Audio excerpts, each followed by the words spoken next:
하나님의 말씀, 우리 창세기 말씀 계속 보겠습니다. 창세기 41장 1절로 15절 같이 읽겠습니다. 창세기 41장 1절부터 15절 말씀까지 다 찾으셨으면 창세기 41장 1절로 15절 같이 읽겠습니다. 만 2년 후에 바로가 꿈을 꾼즉 자기가 나일 강가에 서 있는데 보니 아름답고 살진 7 암소가 강가에서 올라와 밭에서 뜯어먹고 그 뒤에 또 흉하고 파리한 다른 7 암소가 나일 강가에서 올라와 그 소와 함께 나일 강가에 서 있더니 그 흉하고 파리한 소가 그 아름답고 살진 7 소를 먹은지라 바로가 곧 깨었더라. 그러다가 다시 잠이 들어 꿈을 꾸니 한 줄기에 무성하고 충실한 7 이삭이 나오고 그 후에 또 가늘고 동풍에 마른 7 이삭이 나오더니 그 가는 7 이삭이 무성하고 충실한 7 이삭을 삼킨지라. 바로가 깬즉 꿈이라.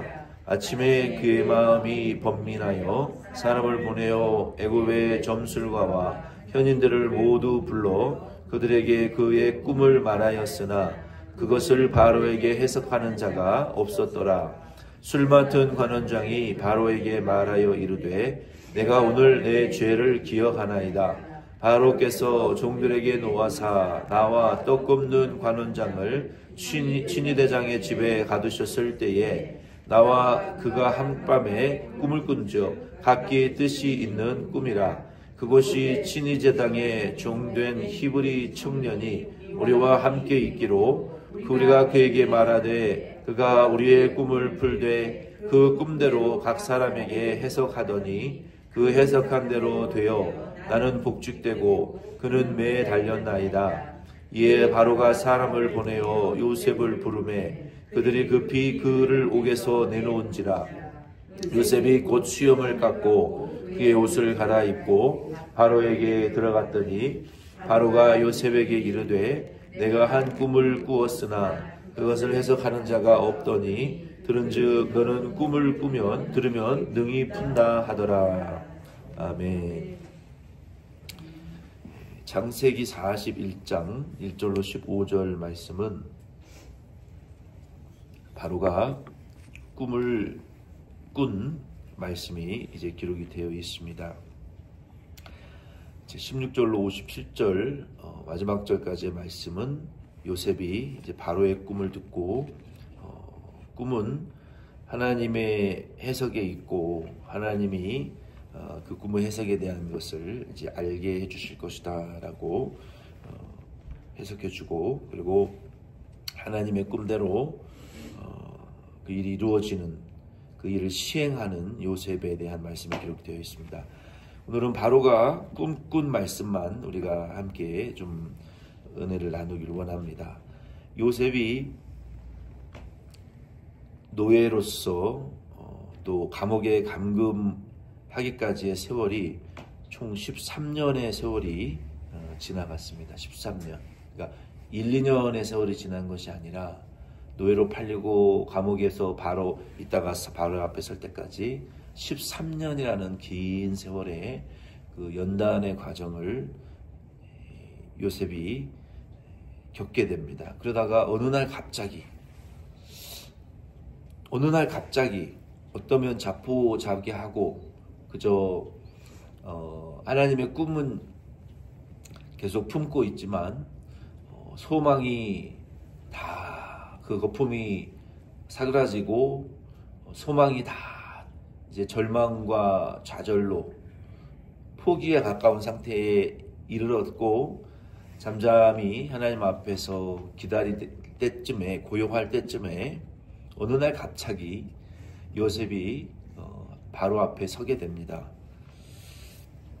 전에 요셉의 모습은 매우 경솔하고 자기중심적이고 형제들을 아주 분노를 일으키는, 그 분노를 유발하는 그런 요셉이었어요.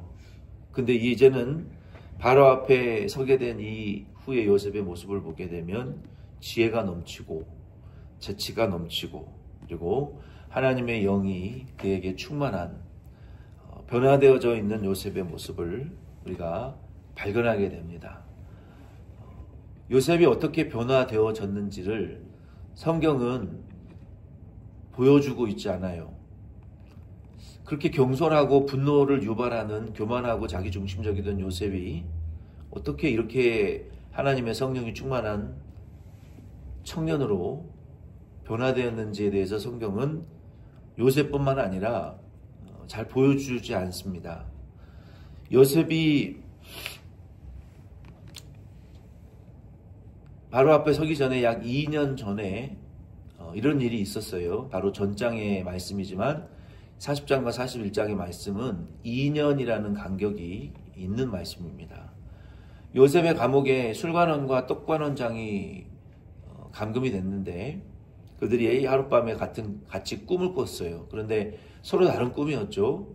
술관원은 포도나무의 열매를 짜서 그걸 바로왕에게 바쳐드리는 꿈을 꿨고, 떡관원은 머리에 광주리에 이고 있는 그 떡에 대한 꿈을 꾸었는데, 요셉이 하나님의 지혜로 당신은 3일 안에 복직될 것이고 떡관원장은 3일 안에 죽게 될 것이다 라는 해석대로 떡관원장은 사형을 당하고 술관원장은 이제 복직이 되어서 2년이라는 시간이 빠르게 지나갔습니다. 그런데 그 후에 바로가 꿈을 꾸었는데 두 가지의 꿈을 겹쳐서 꿨어요.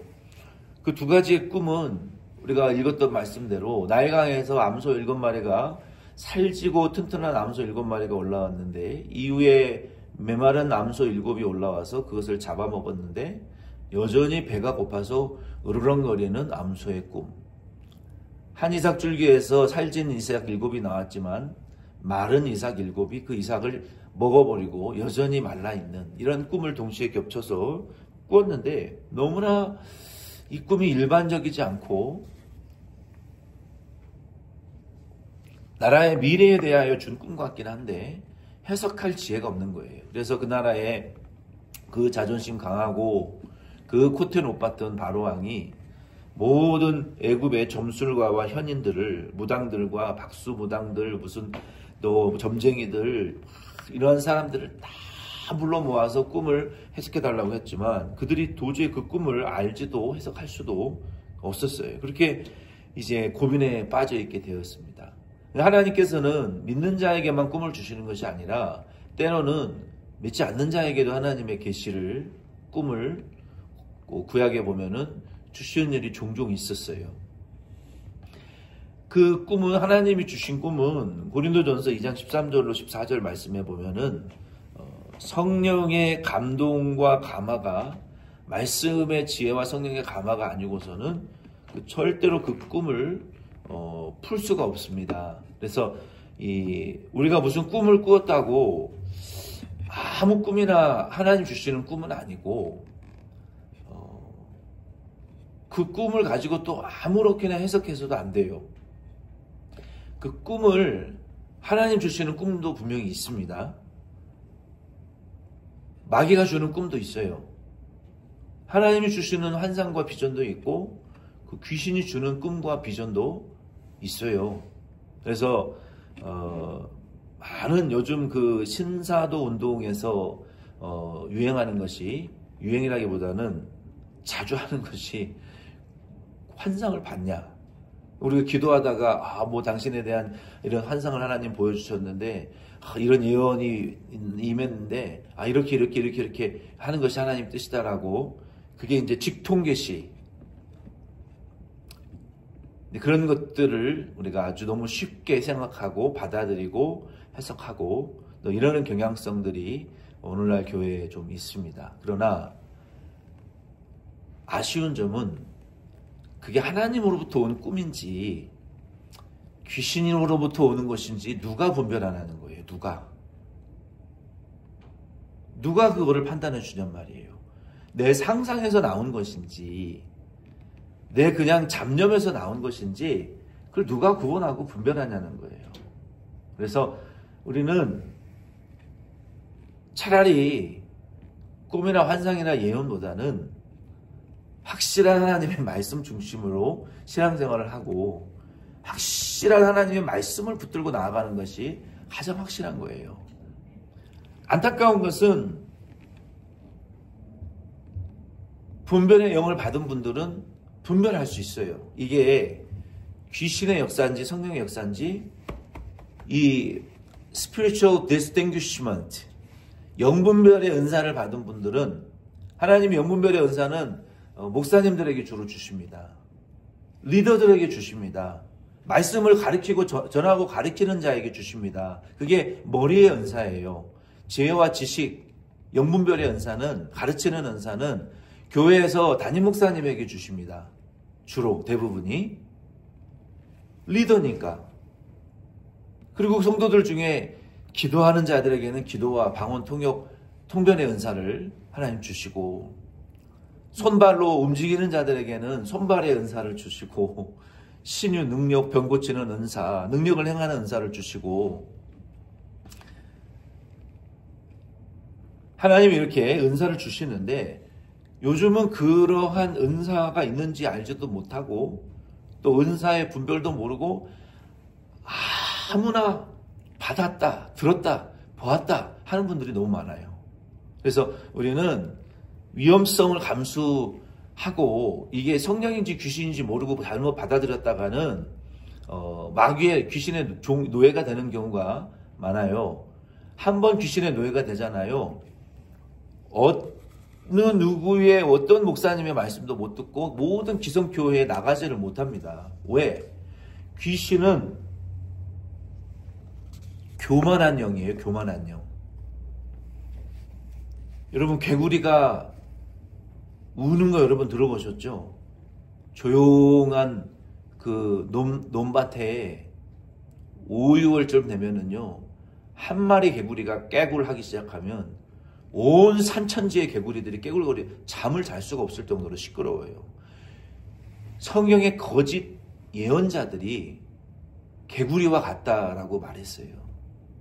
한 사람이 깨굴하면 나도 깨굴, 내가 봤어, 나도 봤어, 내가 받았어, 나도 받았어. 이런 거짓 선지자들이 말세에 많이 일어나니까 예수님께서 말씀 중심으로 믿어라. 분별의 영을 받지 못했다면 함부로 받아들이지 말아라.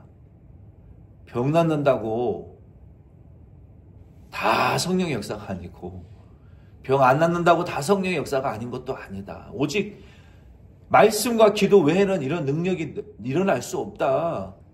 특정한 목사님과 특정한 교회에 가야 병 고침 받는 것도 아니고 은혜 받는 것도 아닙니다.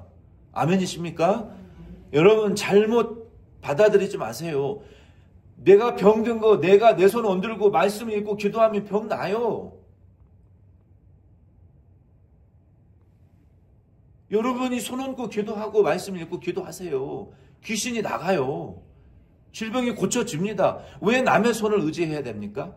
왜 우리 교회 놔두고 남의 교회 의지하고 왜 우리 교회 목사님 놔두고 다른 교회 목사님에 가서 안수받아야 됩니까? 너희가 서로의 죄를 회개하고 병 낫기를 기도하라. 죄를 회개하고 기도하면 병 낫습니다. 왜 회개는 안 하고 딴 교회 딴 목사님한테 가서 기도받으려고 그래요? 그게 병폐라는 거예요. 그게 병폐. 병 낫고 싶으면 회개하고 기도하세요. 내가 내 손으로 아픈 부위에 손 얹고 기도하세요. 철저히 회개하고 피를 토하면서 회개해 보세요. 병이 안 낫나? 나아요. 그 능력을 경험하는 게 중요하지. 그런 믿음을 경험하는 게 중요하지. 하다못해 감기라도 내가 기도해 보세요. 낫게 해달라고. 그 믿음으로 하나님 체험하는 게 은혜지. 남의 교회 남의 목사한테 가서 안수받고 잠깐 남의 능력으로 남의 기도에 신령한 능력으로 병 낫는 거 내 믿음하고는 아무 상관없는 겁니다. 그 목사님의 능력과 믿음으로 병 낫는 거 나랑 상관없는 거예요. 그 능력을 내가 체험하고 그 믿음을 내가 가진 게 그걸 더 중요한 거예요. 그게 믿음이지. 남의 믿음, 남의 능력 무슨 소용이 있어요? 남의 교회 능력. 우리 교회가 능력받고 내가 믿음 받고 우리가 기도의 능력을 경험하는 게 중요하지. 그러니까 적더라도 우리가 모이는 기도회 때 열렬하게 기도하시기를 바랍니다. 성령의 능력을 부어달라고 강렬하게 기도하시기를 바랍니다. 그걸 체험하는 게 교회 부흥의 비결이지 남의 거 다 필요 없어요. 그래서 하나님의 주신 꿈은요, 이거 분명히 하나님 주신 꿈이다라는 걸 내가 알아요. 그리고 하나님의 꿈은요, 우리를 회개하고 겸손하게 만들지 교만하고 자랑하게 만들지 않아요. 교만하고 자랑하게 만드는 거 그거 다 귀신이 주는 꿈입니다. 200% 확실해요. 겸손하고 회개하게 만드는 거 그거 하나님 주신 꿈이에요. 바로가 이런 꿈을 꿨는데 아무도 해석을 못했어요. 근데 요셉이 하나님의 영이 충만했기 때문에 이 꿈을 해석해 줄 수 있었어요. 그리고 하나님이 그 술관원장에게 이게 머리에서 종소리가 나듯이 댕, 아차, 2년 전에 내가 감옥에서 히브리 청년이 내게 꿈을 해석해 준 대로 그대로 내가 복직이 됐는데 이런 죄를 내가 지었구나 하고 바로 왕에게 내가 죄를 지었나이다 라고 그 히브리 청년 요셉에 대해서 그 있었던 일을 얘기를 해주는 거예요.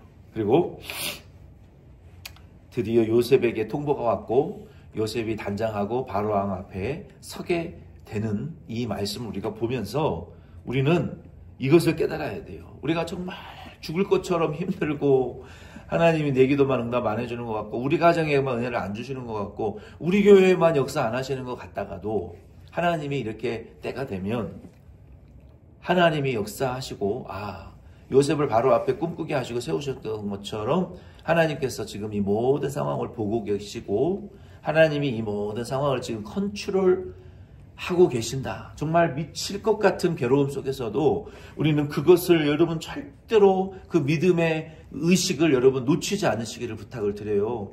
정말 미치고 팔짝 뛸 것 같은 상황에서도 한 번은 이런 생각을 하세요.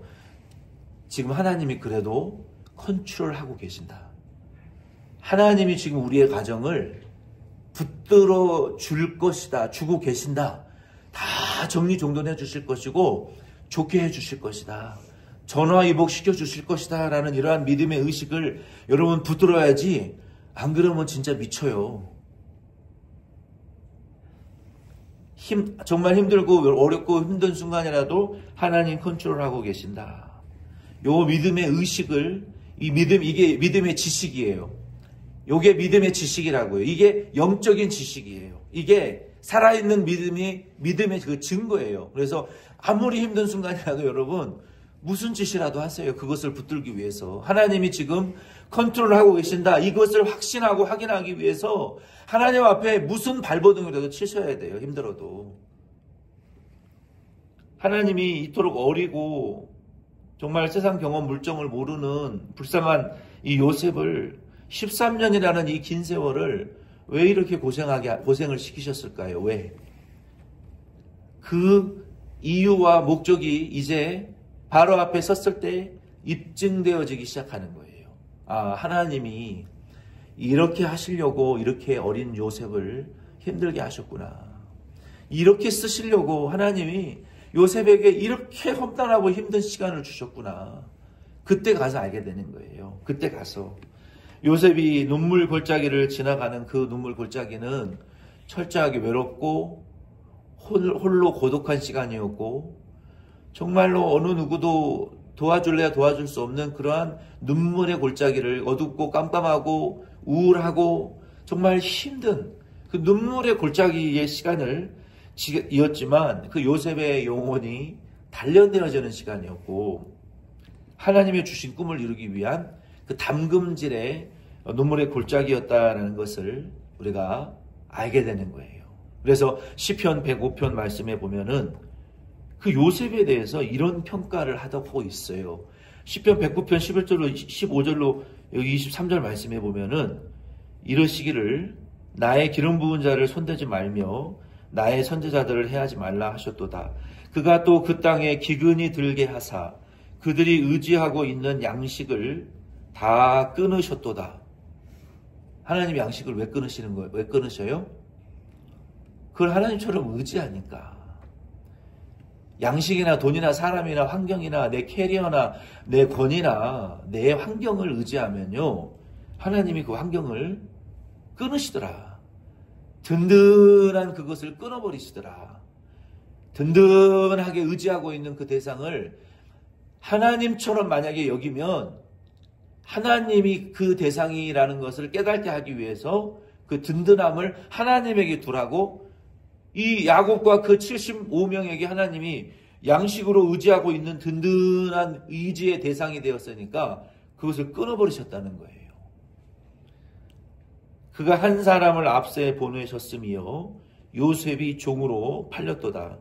그의 발은 착고를 차고 그의 몸은 쇠사슬에 매었으니 곧 여호와의 말씀이 응할 때까지라.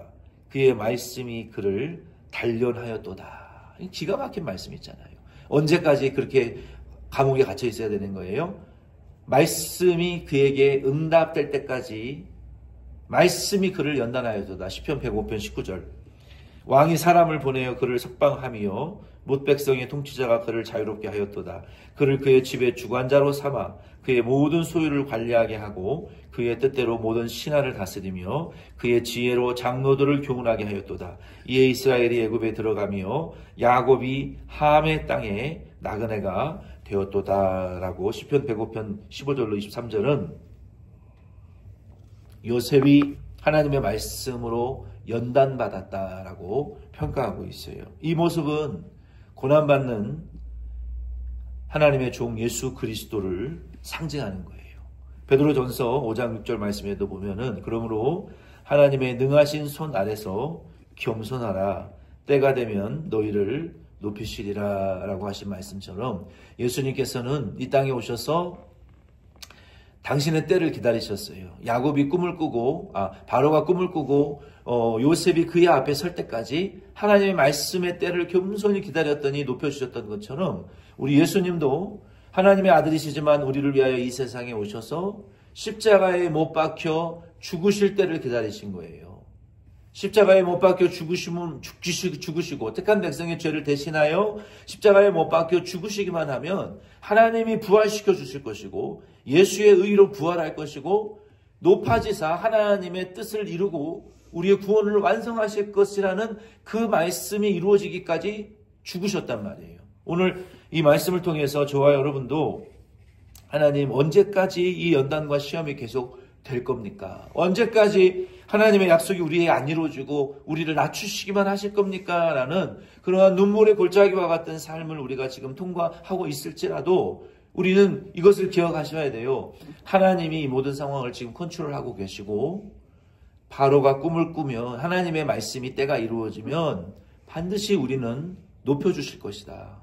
그때까지 우리는 겸손히 하나님 앞에 엎드려서 하나님의 뜻이 이루어지기를 여러분 기도하기를 쉬지 마시고 하나님이 이 모든 상황을 컨트롤하고 계시기 때문에 두려워하지 마시고 그 하나님 앞에 순종하시는 저와 여러분 다 되시기를 예수님의 이름으로 부탁드립니다.